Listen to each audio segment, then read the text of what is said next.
لبيك لا شريك لك لبيك إن الحمد.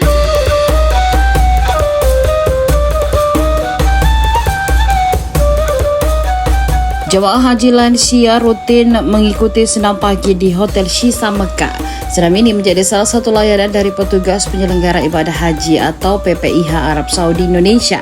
Tujuannya untuk menjaga kebugaran fisik jelang puncak haji. Seperti yang dilakukan jemaah kloter JKG 12 asal Bandar Lampung pada Sabtu pagi. Kakek Fauzi Nurdin, 80 tahun, semangat mengikuti gerakan senam. Wajahnya terus tersenyum meski gerakannya tidak selalu sempurna. Supriyati Sudarmi, 62 tahun, juga ikut antusias ikut senam. Meski stroke membatasi gerakan tangan kirinya, semangatnya tidak kendor.